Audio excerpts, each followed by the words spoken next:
வணக்கம் ஃப்ரெண்ட்ஸ், இது உங்கள் டியோசனாஸ் கிச்சன். இன்னைக்கு டியோசனாஸ் கிச்சனில் பட்டாணி வெஜிடபிள் குருமா எப்படி செய்கிறதுன்னு பார்க்கலாம். இன்னைக்கு குக்கரில் தான் பண்ண போகிறோம், ஈஸியாக செஞ்சு முடிச்சிடலாம். பட்டாணி குருமா பண்ணுறதுக்கு அரை கப் பச்சை பட்டாணியை குறைஞ்சது 8 மணி நேரம் ஊற வச்சு எடுத்துக்கோங்க. அதை இப்போ குக்கரில் சேர்த்துடலாம். அது கூடவே ஒரு வெங்காயம், 2 தக்காளி, ஒரு கேரட், 5 பீன்ஸ், ஒரு உருளைக்கிழங்கு, கடைசியாக தேவைக்கேற்ப உப்பும் சேர்த்துடலாம். காய்கறி மூழ்கிற அளவுக்கு தண்ணி சேர்த்துக்கோங்க. இப்போ இதை மூடி போட்டு மீடியம் ஃப்ளேமில் 2 விசில் வேக வச்சுக்கோங்க. இந்த நேரத்தில் நம்ம மசாலா ரெடி பண்ணிடலாம். 1 கப் துருவின தேங்காய் எடுத்துக்கோங்க. அதை இப்போ நல்லா வறுத்துடலாம். தேங்காய் கோல்டன் ப்ரௌன் கலர் ஆகிறது வரைக்கும் வறுக்கணும். கைவிடாமல் கலந்து விட்டுக்கிட்டே இருங்க. தேங்காய் நல்லா வறுபட்டாச்சு. இப்போ இதில் மசாலா பொருட்கள்லாம் சேர்த்துடலாம். 2 டேபிள் ஸ்பூன் மிளகாய்த்தூள், 2 டீஸ்பூன் மல்லித்தூள், அதுக்கப்புறம் வாசனைக்காக கொஞ்சமாக கருவேப்பிலை சேர்த்துடலாம்.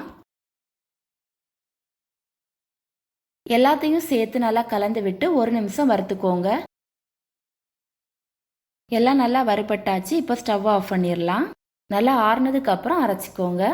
மிக்ஸி ஜாரில் 8 பல் பூண்டு சேர்த்துடலாம். அது கூடவே ஒரு சின்ன துண்டு இஞ்சி, அதுக்கப்புறம் வறுத்து வச்சிருந்த தேங்காய் மசாலாவையும் சேர்த்துடலாம். கடைசியாக 1/4 டீஸ்பூன் மஞ்சள் தூள் சேர்த்துக்கோங்க. இப்போ இதில் கொஞ்சமாக தண்ணி சேர்த்து நல்ல மைய அரைச்சி எடுத்துடலாம்.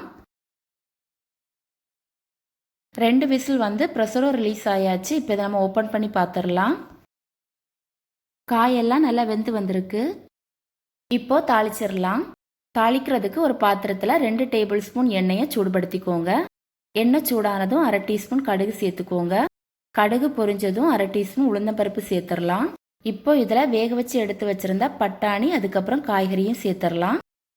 அது கூடவே வறுத்து அரைச்சி வச்சிருந்த தேங்காய் மசாலா, அதுக்கப்புறம் 2 டேபிள் ஸ்பூன் கறி மசாலா பவுடரும் சேர்த்துடலாம். பட்டாணி குருமாவுக்கு தேவையான அளவு உப்பு சேர்த்துக்கோங்க. எல்லாத்தையும் சேர்த்து நல்லா கலந்து விட்டு 10 நிமிஷம் கொதிக்க விட்டுறலாம்.